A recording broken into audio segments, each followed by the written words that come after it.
Hello નમસ્કાર વાલા વિદ્યાર્થી મિત્રો, ફરીવાર આપ સૌનું હાર્દિક સ્વાગત છે આપણી પોતાની યુટ્યુબ ચેનલ એટલે કે યોગી ગુજરાતી પર। મિત્રો, આપ સૌને ખબર જ હશે કે દર વર્ષે આપણી ચેનલ ઉપર ધોરણ 10 અને ધોરણ 12 માટેના આઈએમપી મૂકવામાં આવે છે ને આપણા માટે બહુ ગર્વની વાત એ છે કે આપણા આઈએમપી માંથી મોટા ભાગનું પૂછાઈ જાય છે। પણ આ વખતે આઈએમપી તો આપવું જ છે, સાથે સાથે મારે તમને થોડીક વાત કરવી છે કે તમે છેલ્લા દિવસોમાં સરસ મજાની એવી તૈયારી કરો કે ગુજરાતી વિષયમાં તમે 70+ લઈ શકો। એવી તૈયારી કેમ કરવી, શું વાંચવું શું ન વાંચવું। છેલ્લા દિવસે આપણે લોકો ઘણીવાર ન વાંચવાનું અથવા તો ઓછા માર્ક્સવાળું વસ્તુને વધારે પડતો ટાઈમ આપી દઈએ છીએ ને એના કારણે આપણું રિઝલ્ટ જે અપ જવું જોઈએ એ જતું નથી। તો મિત્રો, રિવિઝન કેમ કરવું એની વિગત હું તમને, છેલ્લા દિવસનું રિવિઝન કેવું હોવું જોઈએ, પ્લસ આ વર્ષે પૂછાઈ શકે એવા નિબંધ, વિચાર વિસ્તાર, અહેવાલ અને મોટા પ્રશ્નો તમને આ જ વિડીયોમાં મળી રહેવાના છે। તો વિડીયોને અંત સુધી જોજો। જેટલી વાત અહીંયાથી તમને કહેવામાં આવે છે ચોક્કસથી તમે અનુસરશો એટલે મિત્રો તમારા 70+ માર્ક્સ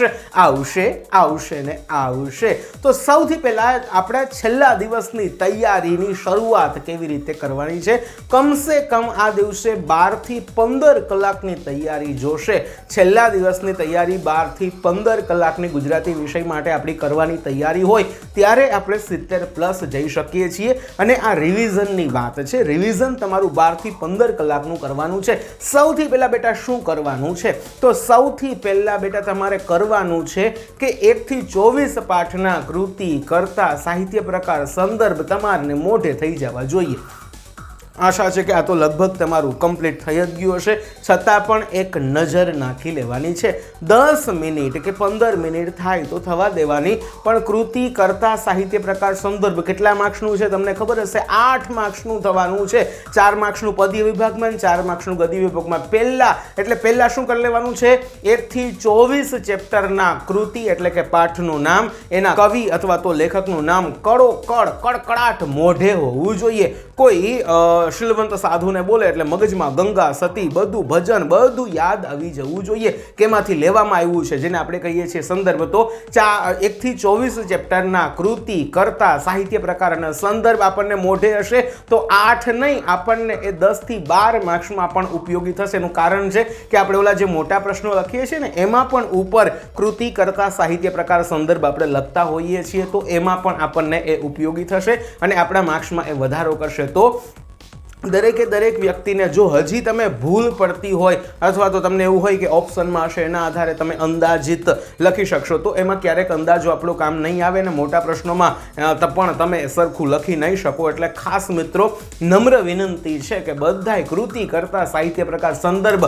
કડકડાટ મોઢે થઈ જાય ત્યાં સુધી એની જબરદસ્ત તૈયારી કરો। વધીનામાં અડધી પોણી કલાકનો સમય જશે, કારણ કે લગભગ તો તમારું તૈયાર જ હશે, પણ એક નજર આના ઉપર નાખવાની છે। હવે 1 થી 24 ચેપ્ટરના કૃતિ, કરતા, સાહિત્ય પ્રકાર, સંદર્ભ આ બધું થઈ જાય પછી તમારે કરવાનું છે 1 થી 24 ચેપ્ટરના સ્વાધ્યાયના પ્રશ્નો જબરદસ્ત તૈયાર કરવાના છે। બીજા પ્રશ્નોમાં હવે છેલ્લા દિવસે બીજા પ્રશ્નોને જોવાની અડવાની જરૂર નથી, અને હમણાં જ આ વિડીયોમાં તમને આ વર્ષે પૂછાઈ શકે ને એવા મોસ્ટ આઈએમપી પ્રશ્નો પણ હું તમને આપવાનો છું કે જે ધોરણ 10ની 2023ની બોર્ડની પરીક્ષા માટે મોસ્ટ આઈએમપી છે અને 100% પૂછાવાની શક્યતા ધરાવે છે એવા મોટા પ્રશ્નો હું તમને આ જ વિડીયોમાં આપવાનો છું। પણ પહેલાં તમારે કરી શું લેવાનું છે, 1 થી 24 ચેપ્ટરના સ્વાધ્યાયના એક વાક્યવાળા, પછી જે 2 માર્ક્સમાં પૂછાય છે એ પ્રશ્નો અને સવિસ્તારવાળા પ્રશ્નો। સ્વાધ્યાયના પ્રશ્નો બોલ્યો છું કે કોઈ પણ બુકની અંદર તમે જુઓ તો માત્ર સ્વાધ્યાયના પ્રશ્નો હવે તૈયાર કરવાના છે। બીજા પ્રશ્નોમાં સમય હવે દઈ શકાય એટલો સમય આપણી પાસે રહ્યો નથી, તમે આની પહેલાં પણ એની તૈયારી કરી લીધી હશે, એટલે છેલ્લા દિવસે તો માત્ર ને માત્ર સ્વાધ્યાયમાં જે પ્રશ્નો આપ્યા છે એની ઉપર નજર નાખી લેવાની છે, એને વાંચી લેવાના છે, સમજી લેવાના છે, ને આપણે મૌલિકતાથી ઓનવર્ડ્સમાં લખી શકીએ એટલે આપણી તૈયારી થઈ જવી જોઈએ। આટલું થઈ જશે લગભગ તમારી 6 થી 7 કે વધીને 7-8 કલાકમાં આટલું કામ તમારું પૂરું થશે, કારણ કે હું માનું છું ત્યાં સુધી 1 થી 24 ચેપ્ટરના સ્વાધ્યાયના પ્રશ્નોનું રિવિઝન કરતા વધીને 5 કલાક થાય। 1 કલાક મેં ગણી લીધી છે કૃતિ, કરતા, સાહિત્ય પ્રકારને, એટલે 6 થી 7 કલાકની તમારી તૈયારી થાય। હવે તમારે શું કરવાનું છે બેટા? હવે તમારે વ્યાકરણ નથી કરવાનું. વ્યાકરણ ક્યારે કરવાનું છે હું તમને કહીશ. વ્યાકરણ એક માર્ક્સનું હોય. તમે કેટલું બધું છંદમાં મહેનત કરશો, લગભગ બંધારણ તો તમને મોઢે થઈ ગયા હશે, પણ વધારે છંદમાં મહેનત કરશો, સોલ્યુશન કરશો તો તમારી 1 માર્કનો છે બેટા છંદ. હવે એને ટાઈમ નથી આપવાનો. આપણને જે 4 માર્ક્સમાં 5 માર્ક્સમાં જે વધારે માર્ક્સમાં પૂછાય છે ને એને વધારે ટાઈમ આપો, એની વધારે પ્રિપેરેશન કરો અને એ વધારે સહેલું પણ પડશે. તો હવે ગ્રામર તમારું વ્યાકરણ ક્યારે કરવાનું છે હું કહીશ, પણ હવે વ્યાકરણ જ કરવાનું છે. પણ કયું વ્યાકરણ કરવાનું છે? 1 થી 24 ચેપ્ટરના અંતે જે સમાનાર્થી શબ્દો આપ્યા હશે, વિરુદ્ધાર્થી શબ્દો આપ્યા હશે, શબ્દ સમૂહ માટે એક શબ્દ આપેલા હશે, રૂઢિપ્રયોગો આપેલા હશે અને કહેવત આપેલી હશે. આટલી વસ્તુઓ ઘણા બધા ચેપ્ટરોમાં તમને મળેલી હશે અને જૂના પેપરો તમે જોશો ને તો રૂઢિપ્રયોગો અને કહેવતો મોટા ભાગે, શબ્દ સમૂહો મોટા ભાગે ટેક્સ્ટબુકમાં જે હોય છે ને એ પૂછાવાની શક્યતા વધારે હોય છે અને સૌથી વધારે એ જ પૂછાતા હોય છે. તો તમારે 1 થી 24 ચેપ્ટરના અંતે જે પેલા શબ્દાર્થ એટલે કે સમાનાર્થી શબ્દો, વિરુદ્ધાર્થી શબ્દો, ટૂંકમાં જે ચેપ્ટરના અંતે જે વ્યાકરણને લગતું જેટલું મુદ્દા આપેલા હોય ને એ બધાને વાંચીને પાકા કરવા પડશે. આ શબ્દ સાવ શુદ્ધ ગુજરાતીમાં બોલું છું કે પાકા કરવા પડશે, કંઠસ્થ કરવું પડશે. આમાં આપણા ઓનવર્ડ્સમાં મૌલિકતા, વ્યાકરણ વિભાગમાં મૌલિકતા ચાલતી નથી. એટલે એ કહેવતનો અર્થ, રૂઢિપ્રયોગનો અર્થ, શબ્દ સમૂહ માટે એક શબ્દ, આ તમારે ટેક્સ્ટબુકની પાછળથી કરી નાખવાનું છે. આને કરતા હું માનું છું ત્યાં સુધી કલાકથી 1.5 કલાકનો સમય લાગશે. કારણ કે બધા ચેપ્ટરમાં આટલું બધું નથી હોતું. અમુક જે ખાસ ચેપ્ટર છે આપણું ભૂખથી ભૂંડી, ભીખ અને જન્મોત્સવને આવા જે IMP ચેપ્ટરો છે એમાંથી મોટાભાગે વ્યાકરણના આવા મુદ્દા નીકળતા હોય. હવે વિભાગ ડીની તૈયારી નેક્સ્ટ કરવાની છે. વિભાગ ડીની અંદર આપ સૌને ખબર હશે કે સૌથી પહેલા વિચાર વિસ્તાર પૂછાય છે, ત્યાર પછી વિચાર વિસ્તાર, હું તમને હમણાં IMP વિચાર વિસ્તાર કહેવાનો છું. તો વિચાર વિસ્તાર તમને પૂછવામાં આવે છે, ત્યાર પછી અહેવાલ પૂછવામાં આવે છે, સંક્ષેપીકરણ પૂછવામાં આવે છે અને છેલ્લે નિબંધ પૂછવામાં આવે છે. નિબંધ પણ હમણાં હું તમને IMP આ વિભાગ ડીમાં જે પૂછાઈ શકે એવું છે ને આ જ વિડીયોમાં તમને મળી જવાનું છે. તો વિભાગ ડી ની તૈયારી વાંચીને નથી કરવાની, લખીને કરવાની છે. 2-3 ટોપિક કદાચ તમે અત્યાર સુધીમાં ઘણી બધી તૈયારી કરી લીધી હશે, પણ છેલ્લા દિવસે હજી એકવાર એક ટોપિકની તૈયારી કરી નાખો. તમને કોઈ પસંદ પડે ને એવો એક અહેવાલ હું તમને જો સજેસ્ટ કરું તો રક્તદાન શિબિરનો અહેવાલ કરો, પછી તમારી શાળાનો કોઈ વિદાય સમારંભ છે એવો અહેવાલ તમે તૈયાર કરો. તો ખાસ IMP અહેવાલ હું તમને આ સાથે જ કહી દઉં. તો અહેવાલ તમારે ક્યાં ક્યાં કરવાના છે? તો સૌથી પહેલા મોસ્ટ IMP આ વખતે છે રક્તદાન શિબિરનો અહેવાલ, પછી બીજો છે 10મા ધોરણનો કે 12મા ધોરણનો વિદાય સમારંભ, પછી ત્રીજો છે તિરંગા યાત્રા કાર્યક્રમ. આ પૂછાઈ શકે એવો અહેવાલ છે કારણ કે આ વર્ષે આપણે સૌએ હર ઘર તિરંગાનો જે કાર્યક્રમ ઉજવ્યો. અને પછી સ્વચ્છતા અભિયાન. આ 4 અહેવાલ મોસ્ટ IMP છે. આ 4માંથી એક અહેવાલ આ વર્ષે પૂછાવાની પૂરી શક્યતા છે. તો આ 4 અહેવાલ જો તૈયાર ન થાય તો માનસિક તૈયારી એની રાખજો. કોઈ પણ એક અહેવાલ જો હું તમને કહું તો રક્તદાન શિબિર, સ્વચ્છતા અભિયાન, આ 2 અહેવાલ તમે કોઈ પણ બુકમાં તૈયાર કરી લેજો. ખાલી વાંચતા નહીં બેટા. વિભાગ ડી વાંચીને તૈયાર ન થાય. ખાલી વાંચીને તો આપણને ખબર પડે કે શું લખવાનું, પણ એનું ફોર્મેટ આપણને આવડવું જોઈએ. તારીખ ક્યાં લખવાનું, સમય, તારીખ, સ્થળ અને પછી પેરેગ્રાફ પાડીને કઈ રીતે, પછી ભૂતકાળના વાક્યો હોવા જોઈએ. તમારે અહેવાલ કેવી રીતે લખવામાં આવે છે, પરીક્ષામાં કેવા અહેવાલ પૂછાય છે, એનું ફોર્મેટ કેવું હોવું જોઈએ, એ આપણી ચેનલ ઉપર વિડીયો અવેલેબલ છે. ગયા વર્ષે જ મેં અહેવાલનું આખું ફોર્મેટ તમને સમજાવેલું હતું, આપણી ચેનલ ઉપર મૂકેલ છે. તો આ 4 અહેવાલ બેટા ખાસ તૈયાર કરજો. હવે અહેવાલ પછી IMP વિચાર વિસ્તાર પણ હું તમને આ સાથે જ આપી દઉં. તો ખાસ પૂછાઈ શકે એવો આ વર્ષે વિચાર વિસ્તાર હું તમને 5-6 વિચાર વિસ્તાર આપવું શક્ય છે કે મોટા ભાગે પૂરી શક્યતા છે કે આની અંદરથી એકાદો વિચાર વિસ્તાર તમને પૂછાઈ શકે. પહેલો વિચાર વિસ્તાર ખાસ લખતા જજો. ઝેરનું અમૃત બનાવી દઉં પરંતુ મુજકને, સમજો, ઝેરનું અમૃત બનાવી દઉં પરંતુ મુજકને પ્રીત મીરાની નથી, નરસિંહનું કીર્તન નથી. આ પહેલો IMP. બીજો IMP 3 વાના મુજને મળ્યા હૈયું મસ્તક હાથ, બહુ દઈ દીધું નાથ, જા ચોથું નથી માંગવું. આ તમારી બુકમાં પણ આપેલો છે અહેવાલ. પછી ખાસ આ વર્ષ માટે હોટ ફેવરેટ છે ને પૂછાવાની પૂરી શક્યતા મને દેખાય છે કે ઘટમાં ઘોડા થનગને, આતમ વિંઝે પાંખ, અણદીઠેલી ભૌમ પર યૌવન માંડે આંખ. ઘટમાં ઘોડા થનગને, આતમ વિંઝે પાંખ, અણદીઠેલી ભૌમ પર યૌવન માંડે આંખ. આ બુકમાં કદાચ તમને આપેલો હશે અથવા તો આ વિચાર વિસ્તારની અંદર યુવાવસ્થાની વાત કરવામાં આવી છે કે માણસ યુવા અવસ્થા છે એ જીવનની સર્વોત્તમ અવસ્થા છે. એમાં માણસની ઈચ્છા છે એ સર્વોત્તમ કક્ષાએ પહોંચેલી હોય છે. ઘટ એટલે શરીરમાં ઘોડા થનગને આત્મ વિંજે પાંખ. એની ઈચ્છાઓ, એનો આત્મા કંઈક જીવનમાં કોઈએ કર્યું ન હોય એવા મહાન કાર્યો કરવાની એને ઈચ્છા થયું છે, ઈચ્છા થતી હોય છે. અણદીઠેલી ભૂમ પર ક્યારેય જોઈ ન હોય કોઈએ જે એ સિદ્ધિ પ્રાપ્ત નથી કરી એવી સિદ્ધિ, એવા લક્ષ્યને પ્રાપ્ત કરવા માટે યુવાનો છે તડપતા હોય છે. તો યુવાવસ્થા જીવનની સર્વોત્તમ અવસ્થા છે અને યુવાવસ્થામાં આપણી ઈચ્છાઓ ઉચ્ચ કક્ષાએ, ચરમ કક્ષાએ પહોંચતી હોય છે. અને યુવાવસ્થા જો આપણી ઉત્તમ રીતે પસાર થઈ ગઈ તો જીવન આપણું ખૂબ સફળ બનતું હોય છે. આવી વિગતો દર્શાવતી વાતો તમારે આ વિચાર વિસ્તારમાં કરવાની છે. તો આ 3 વિચાર વિસ્તાર આઈએમપી છે. હજી પૂછાઈ શકે એવા વિચાર વિસ્તારમાં ખાસ છે, મને મળી નિષ્ફળતા અનેક, તેથી થયો સફળ કંઈક હું જિંદગીમાં. બોર્ડે પણ આ સજેસ્ટ કરેલો છે વિચાર વિસ્તાર. મને મળી નિષ્ફળતા અનેક, તેથી થયો સફળ કંઈક હું જિંદગીમાં. પછી પૂછાઈ શકે એવો વિચાર વિસ્તાર છે કે કડવા હોય લીમડા પણ શીતળ એની છાંય, બાંધવ હોય અબોલડા તોય પોતાની બાઈ. અને એના પછી છેલ્લો મારા તરફથી આઈએમપી વિચાર વિસ્તાર કે ઊંચી નીચી ફર્યા કરે જીવનની ઘટમાળ, ઊંચી નીચી ફર્યા કરે જીવનની ઘટમાળ, ભરતી તેની ઓટ છે ને ઓટ પછી જુવાળ, સુખ પછી દુઃખ ને દુઃખ પછી સુખ. એ ભાવ દર્શાવતું આ વિચાર વિસ્તાર છે. તો હવે તમારે વિભાગ ડી ની જબરદસ્ત તૈયારી કરવાની છે. મેં આની સાથે અહેવાલ અને વિચાર વિસ્તાર તમને આઈએમપી આપ્યા છે. હવે છેલ્લે તમારે નિબંધ ક્યાં કરવાના છે આ વર્ષ માટે. મોસ્ટ આઈએમપી હોટ ફેવરેટ નિબંધ ક્યાં હોઈ શકે અને ક્યાં છે એની વિગત ખાસ મિત્રો નિબંધના ટોપિક લખતા જજો. આ વર્ષે પૂછાઈ શકે એવો પહેલો આઈએમપી નિબંધ છે હાય રે મોંઘવારી. આ વર્તમાન પરિસ્થિતિના આધારે મોંઘવારી વિશેનો નિબંધ પૂછાઈ શકે એવો છે. પછી બીજો આઈએમપી નિબંધ છે માતૃપ્રેમ, માતા વિશેનો આ નિબંધ પૂછાઈ શકે એવો છે.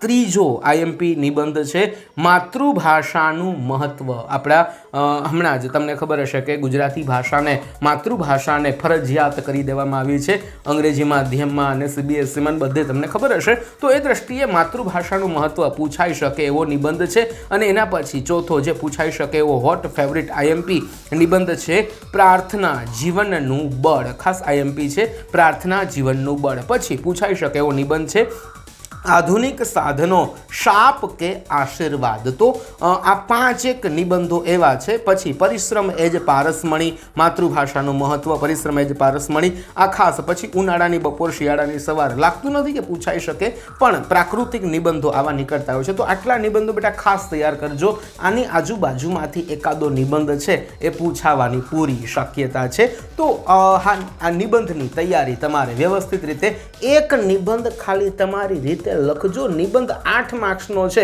એટલે એ 8 માર્ક્સ આપણા જવાનો જોઈએ. અને એવું ન વિચારતા કે નિબંધમાં તો ફાંકા મારી દઈએ તો ચાલે, નહીં ચાલે. સૌથી વધારે માર્ક્સ આપણા નિબંધમાં કપાવાના છે જો તમે આવું વિચારતા હોય ને તો. કારણ કે નિબંધ કેમ લખવો, નિબંધમાં પૂરા માર્ક્સ કેમ લેવાય, એનું ફોર્મેટ કેવું હોવું જોઈએ, નિબંધમાં કઈ રીતે તમે સારા માર્ક્સ લઈ શકો, આ બધી વિગત દર્શાવતો આખો વિડીયો નિબંધ લેખન વિશે મેં આની પહેલાં પણ આપણી જે ચેનલ ઉપર મૂકેલો છે. તો ખાસ એ જો વિડીયો તમે ન જોયો હોય તો જોઈ લેજો કે જેનાથી નિબંધ કેમ લખવો ને થોડોક વિડીયો લાંબો થઈ ગયો છે એટલે શક્ય હોય ને તો ફાસ્ટ ફોરવર્ડમાં મૂકીને તમે થોડીક સ્પીડ વધારીને એ વિડીયોને જોઈ લેજો. કારણ કે હવે તમારી પાસે છેલ્લી કલાકો ચાલે છે તો આ સમયમાં એટલો બધો ટાઈમ નથી હોતો. તો ખાસ એ વિડીયો જો નિબંધ લખતા ન આવડતો હોય અને નિબંધમાં તમારે 10માં 8 માર્ક્સનો નિબંધ હોય છે તો મુદ્દાસર લખવાનો હોય. જેટલા કાઉન્સમાં મુદ્દા આપ્યા હોય ને એ દરેક મુદ્દાનો ઉપયોગ કરીને વ્યવસ્થિત રીતે નિબંધ યોગ્ય ફોર્મેટમાં લખવો જોઈએ. કોટેશનનો શક્ય હોય તો ઉપયોગ પણ તમે કરી શકો છો. હવે તમે વિભાગ ડી ના દરેક પ્રશ્નોની લેખિત તૈયારી કરજો. આ બધું હું માનું છું ને ત્યાં સુધીમાં 8 કલાકમાં થઈ જશે. સૌથી પહેલા કૃતિ કરતા સાહિત્ય પ્રકાશ સંદર્ભ આ થઈ ગયું. ત્યાર પછી બધાય ચેપ્ટરના સ્વાધ્યાયના પ્રશ્નો કરી નાખવાના. પછી સ્વાધ્યાયના પ્રશ્નોની સાથે સાથે ટેક્સ્ટબુકમાં આપેલું ગ્રામર ખાસ તૈયાર કરવાનું છે. શબ્દ સમૂહ, રૂઢિપ્રયોગ, સમાનાર્થી, વિરુદ્ધાર્થી અને અન્ય જે કંઈ ગ્રામર ટેક્સ્ટબુકમાં આપેલું આપેલું હોય ને પછી ટેક્સ્ટબુકમાં સમાસ અલંકાર છંદના એક્ઝામ્પલો આપ્યા છે એ બેટા ખાસ તૈયાર કરજો. અત્યાર સુધીમાં લગભગ મોટા ભાગે એ જ એક્ઝામ્પલો પૂછાતા હોય છે. તો આ તમારે એક્ઝામ્પલો ટેક્સ્ટબુકમાંથી તૈયાર કરવાનું છે. પછી બીજી બુકને છેલ્લે આપણે લેવાની છે. તો સૌથી પહેલાં કૃતિ કરતા સાહિત્ય પ્રકાર, પછી ટેક્સ્ટબુકના સ્વાધ્યાયના પ્રશ્નો, પછી ટેક્સ્ટબુકમાં આપેલું ગ્રામર, પછી આ વિભાગ ડીના એક ટોપિકની તૈયારી. મેં તમને જેટલા આઈએમપી આપ્યા છે ને એના ઉપર થોડીક માનસિક ચર્ચા વિચારણા કરી લેજો. તમારી બુકમાં એના જવાબો તમને મળી જશે. અથવા તો મને કમેન્ટ કરજો તો તમને વોટ્સએપ દ્વારા કે કોઈ અન્ય માધ્યમથી આના જવાબો પણ હું તમને વાંચવા માટે મોકલી આપીશ. ઓકે, તો આટલી તૈયારી થઈ ગયા. વિભાગ ડીની તમારી તૈયારી થઈ ગઈ. 1.5-2 કલાક હું વિભાગ ડીને આપવાનું તમને તમારી પાસેથી આગ્રહ કરીશ કે 1.5-2 કલાક વિભાગ ડીની તૈયારી કરજો. કારણ કે એ તમે માનો છો એટલું સહેલો વિભાગ ડી હોતો નથી.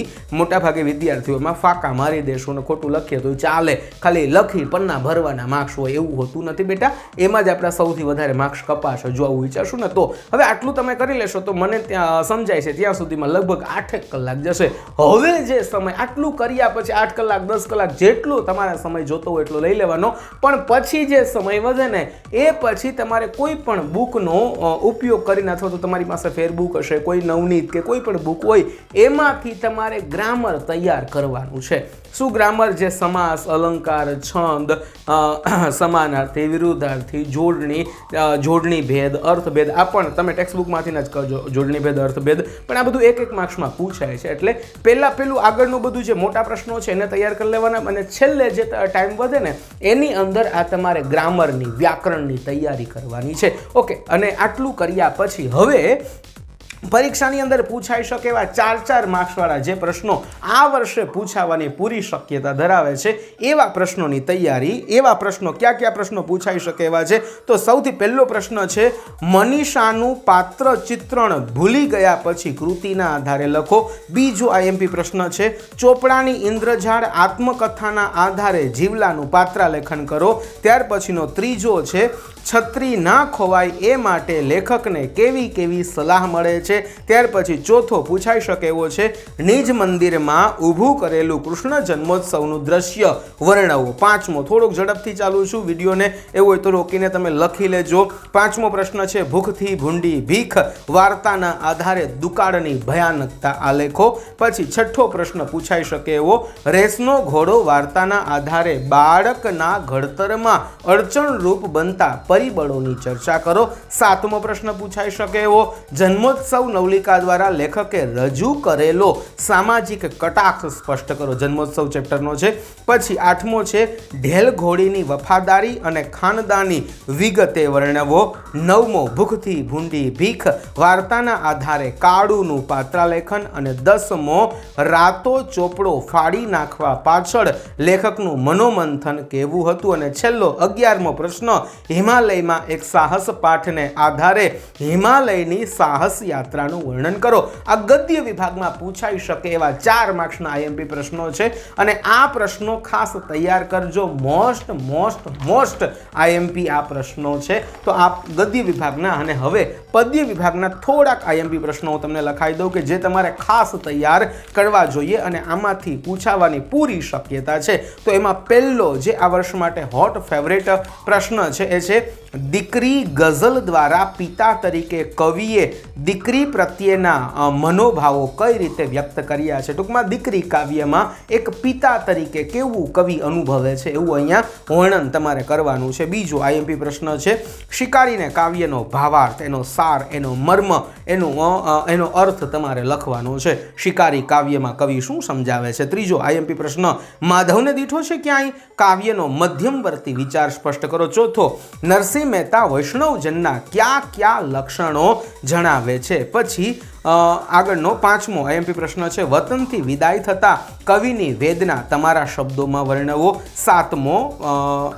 ક્રમ તમને યાદ હશે તો એના પછીનો આઈએમપી પ્રશ્ન છે આ કાવ્ય પંક્તિ આપણને સમજાવવાની છે કે સૌંદર્ય વેડફી દેતા નાના સુંદરતા મળે, સૌંદર્ય પામતા પહેલા તો સૌંદર્ય બનવું પડે. આ વિચાર વિસ્તારમાં પણ પૂછાઈ શકે એવી પંક્તિ છે અથવા તો આમાં પણ પૂછાઈ શકે. પછી આઈએમપી પ્રશ્ન છે કે માધવને મેળવવા માટેની સુરની તીવ્ર ઉત્કંઠા તમારા શબ્દોમાં લખો. અને પછીનો પ્રશ્ન કે શીલવંત સાધુ તમે કોને કહેશો તે કાવ્યના આધારે જણાવો. અને પછી આઈએમપી પ્રશ્ન પૂછાઈ શકે એવો છે, હું એવો ગુજરાતી કાવ્યમાં કવિ પોતે ગુજરાતી હોવાનું ગૌરવ કયા કયા કારણોસર અનુભવે છે. પછી પૂછાઈ શકે એવો પ્રશ્ન, દિવસો જુદાઈના જાય છે ગઝલમાં ગનીની મનઃસ્થિતિ તમારા શબ્દોમાં વર્ણવો. જે આ પ્રશ્નો 10 જેટલા પ્રશ્નો કદાચ થયા હશે. આ પ્રશ્નો એવા છે કે પદ્ય વિભાગમાં કાવ્યોમાંથી પૂછાઈ શકે એવા મોસ્ટ આઈએમપી પ્રશ્નો છે. તો બેટા આટલી ખાસ તૈયારી મેં તમને વિડીયોમાં જે બહુ જ ઓછા સમયમાં ઘણી બધી લાંબી માહિતી આપી. કદાચ થોડોક સમય વધારે લઈ લીધો,